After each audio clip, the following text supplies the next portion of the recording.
Assalamualaikum warahmatullahi wabarakatuh. Hello class. Today we are going to continue our lesson in a new material about hortatory exposition text.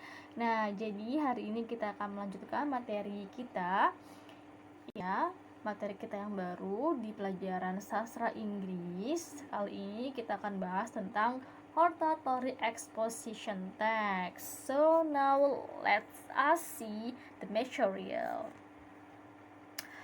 Hortatory exposition text is a kind of argumentative text. Nah, jadi hortatory exposition text itu termasuk ke dalam jenis argumentative text. Kenapa? Karena nanti di dalam hortatory exposition text ini terdapat argumen atau pendapat-pendapat dari si penulisnya. Kemudian tujuan dari hortatory exposition text itu is to persuade the reader or listener that something should or should not be done. Nah, jadi fungsinya dari teks ini itu untuk mempengaruhi, ya, pokoknya kuncinya itu adalah mempengaruhi si pembaca atau si pendengar untuk melakukan sesuatu atau tidak melakukan sesuatu. Jadi yang perlu diingat bahwa teks ini itu adalah teks yang mempengaruhi, mempengaruhi untuk melakukan sesuatu atau tidak melakukan sesuatu. Selanjutnya, generic structure of the text. Nah, struktur teksnya itu yang pertama adalah thesis.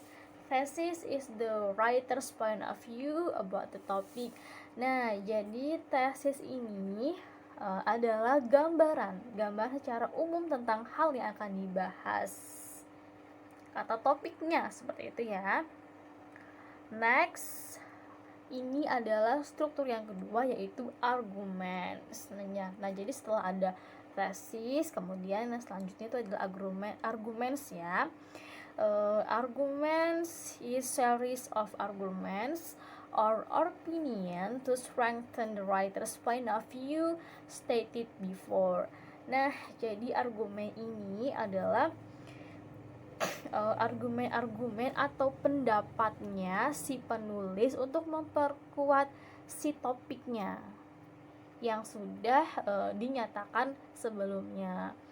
Nah, di dalam argumen ini kita sebagai penulisnya itu boleh juga menambahkan bukti-bukti atau data-data yang kita dapatkan dari para ahli untuk memperkuat argumen atau pendapat kita, gitu ya kan. Biasanya kalau misalkan kita ngomong ini tanpa ada bukti kan biasanya sulit dipercaya. Nah, makanya untuk memperkuat argumen kita atau pendapat kita, makanya kita perlu atau boleh ya menambahkan bukti-bukti supaya argumen kita ini dianggap valid, seperti itu. Next, nah ini the most important part ya, ini adalah part yang paling penting atau menjadi intinya dari teks ini, yaitu recommendation. Recommendation is conclusion ya, or this part consists of the writer's recommendation or suggestion. Nah, jadi di part ini biasanya ada di akhir teks ya, atau di paragraf akhir dari teks ini. Biasanya itu kalimat-kalimat awalnya dia memuat kesimpulan dari apa yang sudah dibicarakan di atas. Kemudian nanti di kalimat-kalimat akhirnya itu berisikan tentang recommendation atau saran ya. Oke, di sini Miss ada typo ya. Setelah huruf A itu seharusnya N ya, bukan R.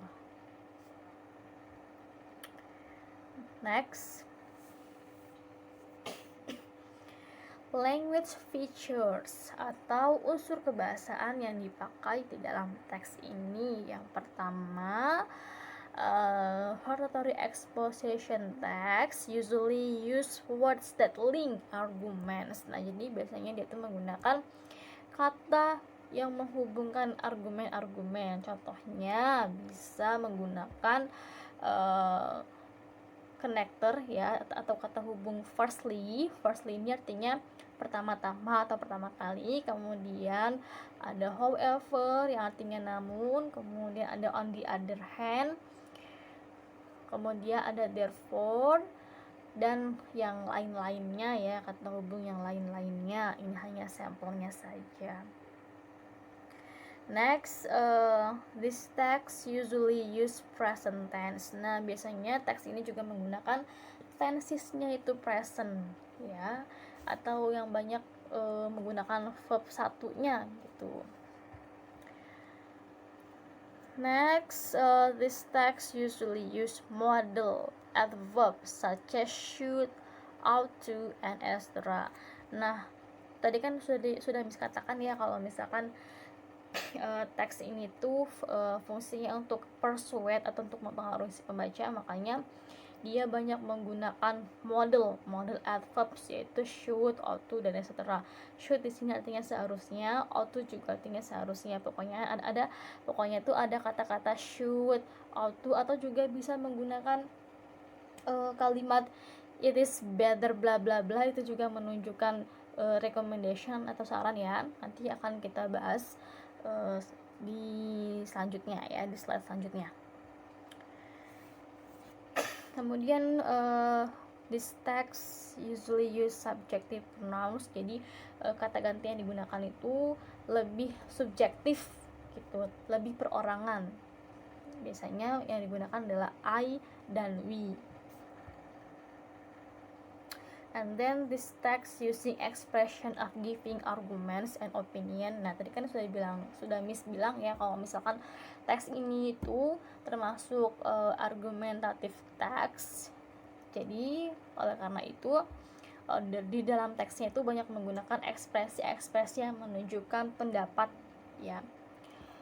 Contohnya, kata kuncinya kalimat the expression that giving arguments itu, contohnya misalkan ada kata I believe itu dia menunjukkan pendapat.